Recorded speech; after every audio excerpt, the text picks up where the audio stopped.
Welcome to our channel. ఈరోజు మనం తెలుగుకు సంబంధించి క్లాసెస్ అనేవి స్టార్ట్ చేసుకొని కొన్ని క్లాసెస్ కూడా మనకి అయిపోయాయి. మనకేంటంటే ఆఫ్లైన్కి సంబంధించి ఆన్లైన్కి సంబంధించి క్లాసెస్ అనేవి జరుగుతున్నాయి. ఎవరైనా ఆన్లైన్ కానీ ఆఫ్లైన్ కానీ క్లాసెస్ కావాలి అనుకున్న వాళ్ళు కింద కనిపిస్తున్న నెంబర్కి కాల్ చేయండి. ఏ క్లాసెస్కి ఉంటాయంటే ఫస్ట్ నుంచి 10th క్లాస్ వరకు మనకి తెలుగుకు సంబంధించి అన్నీ చెప్పడం జరుగుతుంది.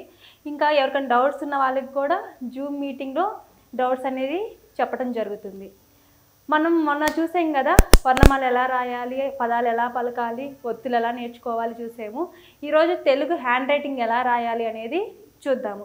చాలామందికి ఏంటంటే తెలుగు చదవటం వచ్చు కానీ హ్యాండ్ రైటింగ్ దగ్గరికి వచ్చేసరికి ఎలా పడితే అలా రాస్తారు. వాళ్ళు రాసేది ఏంటో, అక్షరాలు ఏంటో కూడా వాళ్ళకి తెలియదు కొన్ని సందర్భాల్లో. మరి అసలు తెలుగు ఎలా రాస్తే నీట్గా ఉంటుంది, చూడటానికి అందంగా కనిపిస్తుంది అనేది మనం ఇప్పుడు చూద్దాము. ఇక్కడ చూడండి, ఇక్కడ మనకి ఎన్ని లైన్స్ ఉన్నాయి? 2 లైన్స్ ఉన్నాయి. ఎన్ని లైన్స్ ఉన్నాయి? 2 లైన్స్ ఉన్నాయి. ఈ 2 లైన్స్లో మనం ఎలా రాయాలి? కొంతమంది చూడండి, పిల్లలు ఉంటారు కదా, ఇట్లా ఉంటాయి. 2 లైన్స్ ఉన్నప్పుడు ఇక్కడ రాస్తారు, ఇట్లా అంటారు, లేదా ఇట్లా రాస్తారు, ఇట్లా అంటారు. ఈ 2 లైన్స్లోనే అక్షరం ఉంటుంది, తలకట్టు ఉంటుంది, మొత్తం 2 అక్షరాల్లోనే ఉంటుంది. ఇలా రాయటం కరెక్ట్ కాదు. మరి ఎలా రాయాలి 2 లైన్స్ ఇచ్చినప్పుడు? చూడండి, పిల్లలు ఎలా రాస్తున్నారు అనేది పేరెంట్స్ కూడా గమనించాల్సి ఉంటుంది. ఇక్కడ మనకి ఎన్ని ఉన్నాయి? పైన ఒక లైన్ ఉంది, కింద ఒక లైన్ ఉంది. 2 లైన్స్ ఉన్నాయి. ఈ 2 లైన్స్లో మన అక్షరాలు అనేవి ఏ విధంగా రాస్తే నీట్గా ఉంటుంది చూడండి. ఇక్కడ మనకి పై లైన్కి టచ్ అవుతూ కా అనేది చూడండి, కా అనే లెటర్ మనకి ఎట్లా ఉంది? ఈ 2 లైన్స్కి టచ్ అవుతుంది. మరి మనం ఇప్పుడు అసలు అచ్చులు ఎలా రాయాలి, హల్లులు ఎలా రాయాలి అనేది నేర్చుకుందాం. ఇక్కడ చూడండి, మనకి 2 లైన్స్ ఉన్నప్పుడు ఆ అనేది ఎక్కడి నుంచి స్టార్ట్ చేయాలి? ఇక్కడ నుంచి. చూడండి, ఇదేంటి? ఆ రాసినప్పుడు మనకి పైన లైన్ చూస్తే చూడండి, ఇక్కడ ఇక్కడ ఈక్వల్గా ఉన్నాయి. రెండిట్లో ఉన్నాయి, ఈక్వల్గా ఉన్నాయి. నెక్స్ట్ చూడండి, ఆ ఎట్లా రాస్తున్నాం? ఈ 2 లైన్స్లోనే ఉన్నాయి లెటర్స్. ఈ 2 లైన్స్ని దాటి లెటర్స్ అనేవి బయటికి రావట్లేదు, పై లైన్ కానీ కింద లైన్కి కానీ. చూడండి, ఈ ఎట్లా రాస్తున్నాం చూడండి,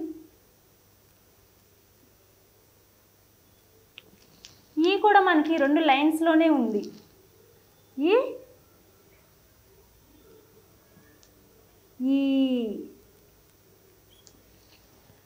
చూడండి, ఇక్కడ తలకట్టు మాత్రమే పై లైన్ నుంచి మనకి బయటకు కనిపిస్తుంది.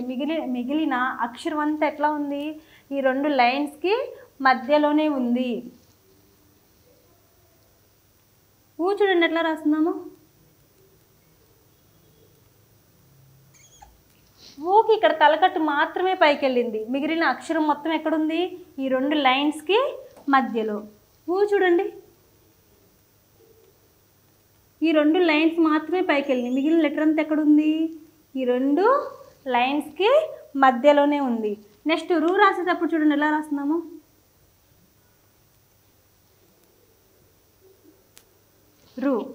రూ అనేది కూడా మనకి 2 లైన్స్ మధ్యలోనే ఉంది. ఈ 2 లైన్స్ని దాటి మనకి బయటికి వెళ్ళలేదు. ఇక్కడ చూడండి,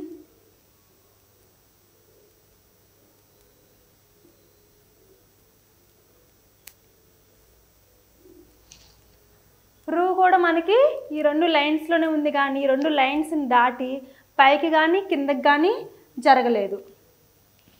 నెక్స్ట్ చూడండి, ఏ రాసినప్పుడు ఎట్లా ఉంది? ఈ 2 లైన్స్కి మధ్యలోనే ఉంది. ఏ అంటున్నప్పుడు చూడండి, ఏ రాసినప్పుడు ఈ లైన్ నుంచి మనకి కొంచెం మాత్రమే బయటికి కనిపిస్తుంది. ఎక్కడి నుంచి స్టార్ట్ అయింది? లైన్ లోపల నుంచి స్టార్ట్ అయ్యి ఇక్కడ బయటికి మాత్రమే కనిపిస్తుంది. మిగిలిన లెటర్ మొత్తం ఎక్కడ ఉంది? 2 లైన్స్కి మధ్యలోనే ఉంది. ఐ రాసేటప్పుడు చూడండి ఎట్లా రాస్తున్నాము. కింద లైన్ నుంచి స్టార్ట్ చేసి ఎక్కడ ఎండ్ అయిపోయింది? పై లైన్కి వచ్చేసరికి ఐ అనేది ఎండ్ అయిపోయింది. చూడండి ఎట్లా రాస్తున్నాము. ఈ 2 లైన్స్కి మధ్యలోనే ఉంది. చూడండి, అనేది తలకట్టు మాత్రమే పై లైన్ నుంచి మనకి ఒక స్ట్రైట్ గీత పెట్టినట్టు పైకి కనిపిస్తుంది. మిగిలిన అక్షరం మొత్తం ఎక్కడుంది? ఈ 2 లైన్స్కి మధ్యలో ఉంది. నెక్స్ట్ చూడండి, ఇక్కడ పై లైన్ నుంచి అవ్వ అనేది వచ్చి ఎక్కడ ఎండ్ అయ్యింది, ఇక్కడ పైన దీర్ఘం దగ్గర మనకి ఎండ్ అయ్యింది. ఇప్పుడు చూడండి నమ్మ ఎలా రాస్తున్నామో,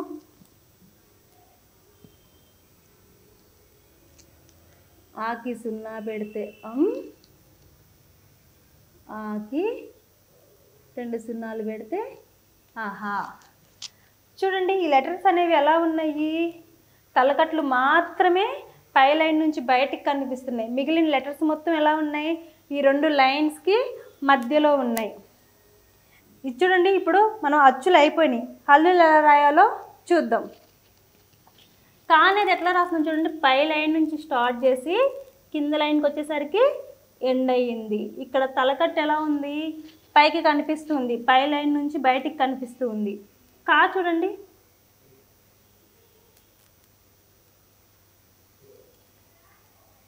కా అనే లెటరు మనకి ఈ 2 లైన్స్లోనే ఉంది, పైకి కిందకి జరగలేదు, కానీ ఒత్తు మాత్రం కింద లైన్ నుంచి మనకి బయటికి కనిపిస్తూ ఉంది. నెక్స్ట్ గా చూడండి,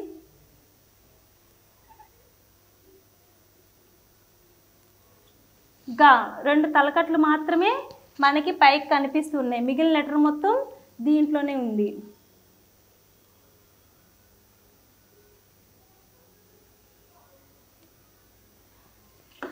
గా చూడండి,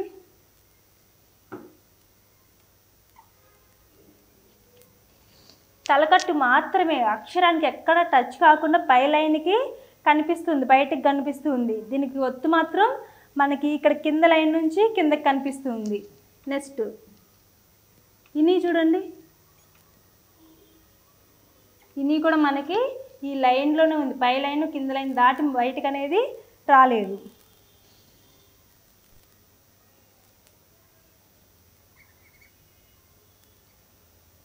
చా చూడండి, లెటర్ మొత్తం మనకి 2 లైన్స్లోనే ఉంది, తలకట్టు మాత్రమే మనకి బయటికి కనిపిస్తుంది. ఎక్కడి నుంచి బయటికి కనిపిస్తుంది, ఇక్కడున్న పై లైన్ నుంచి ఇక్కడ బయటికి కనిపిస్తూ ఉంది. నెక్స్ట్ ఇంకో చా చూడండి, చా చా రాసినప్పుడు చూడండి మనకి తలకట్టు పైన లైన్ నుంచి బయటికి కనిపిస్తుంది, ఒత్తు మాత్రం కింద లైన్ నుంచి కిందకి కనిపిస్తూ ఉంది. జా చూడండి, జా అనే లెటరు ఈ 2 లైన్స్కి మధ్యలోనే ఉంది. ఇక్కడ రెండో జా రాసేటప్పుడు చూడండి,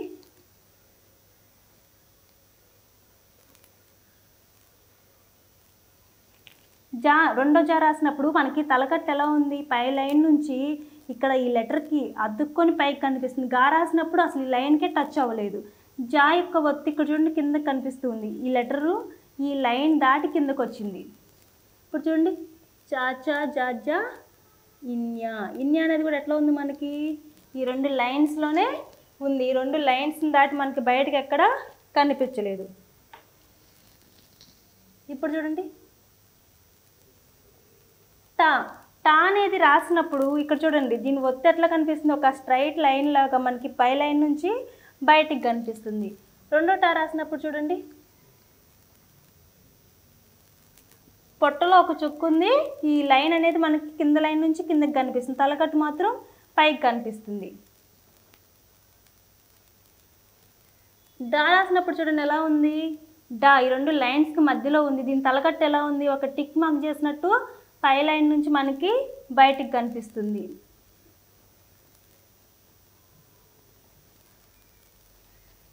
ఇక్కడ చూడండి డా రాసినప్పుడు డా అయిపోయింది, డా డా అనేది 2 లైన్స్కి మధ్యలో ఉంది, దీని యొక్క ఒత్తు మాత్రం కిందకి కనిపిస్తుంది, తలకట్టు మాత్రం పై లైన్ నుంచి మనకి బయటికి కనిపిస్తుంది. ఇప్పుడు చూడండి అనా ఎలా రాస్తున్నాం, కింద నుంచి స్టార్ట్ చేస్తున్నాం.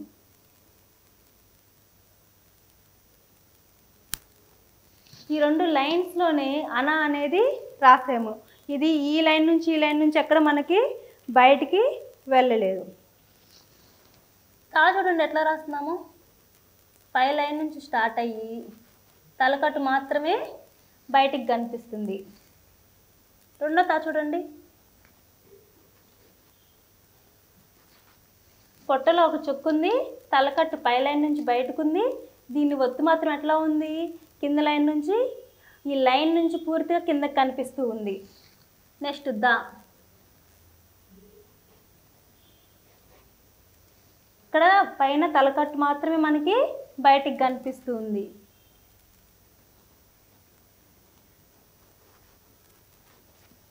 ఇక్కడ చూడండి, దాన్నప్పుడు పైన ఈ తలకట్టు అనేది మనకు బయటికి కనిపిస్తుంది, కింద ఒత్తు అనేది కింద లైన్ నుంచి కిందకి కనిపిస్తుంది.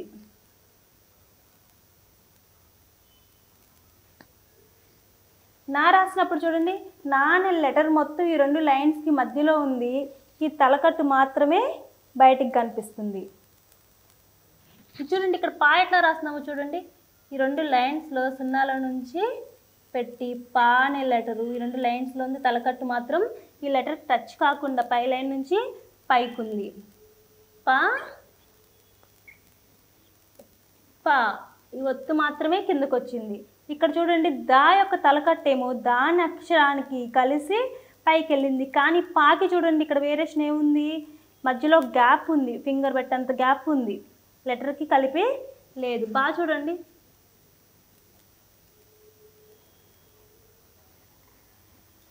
ఈ 2 లైన్స్కి మధ్యలోనే ఉంది ఒత్తు. బాగా చూడండి,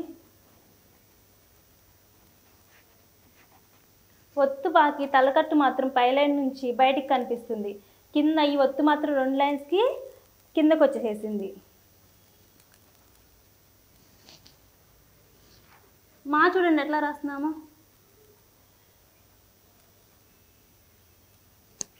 మాకు వచ్చేసి ఇక్కడ మనకి కింద లైన్ నుంచి స్టార్ట్ అయ్యింది, ఇక్కడ చిన్న సున్నాతో స్టార్ట్ అయ్యి పైకి వచ్చేసరికి 2 తలకట్లు లాగా కనిపిస్తుంది. మా అనే లెటర్ మొత్తం ఈ 2 లైన్స్లోనే ఉంది. ఈ విధంగా మనకి రాసినట్లయితే తెలుగు అనేది చాలా నీట్గా ఉంటుంది రాయటానికి. చూసారు కదండి, యా రా లావాలు నెక్స్ట్ వీడియోలో ఎలా రాయాలి అనేది చూద్దాం హ్యాండ్ రైటింగ్ క్లాస్లో. ఈ విధంగా తెలుగు రాయటం రాని వాళ్ళు ఎవరైనా ఉంటే ఈ విధంగా ప్రాక్టీస్ చేయొచ్చు. ఇక్కడ చెప్పినట్టు ఈ 2 లైన్స్లోనే మొత్తం తలకట్టు దీర్ఘాలు అనేవి చెప్పకుండా రాస్తే తెలుగు చాలా నీట్గా ఉంటుంది. ఎవరికైనా ఆన్లైన్ ఆఫ్లైన్ క్లాసెస్ కావాలి అనుకుంటే కింద కనిపిస్తున్న నెంబర్కి కాల్ చేయండి, డీటెయిల్స్ వస్తాయి.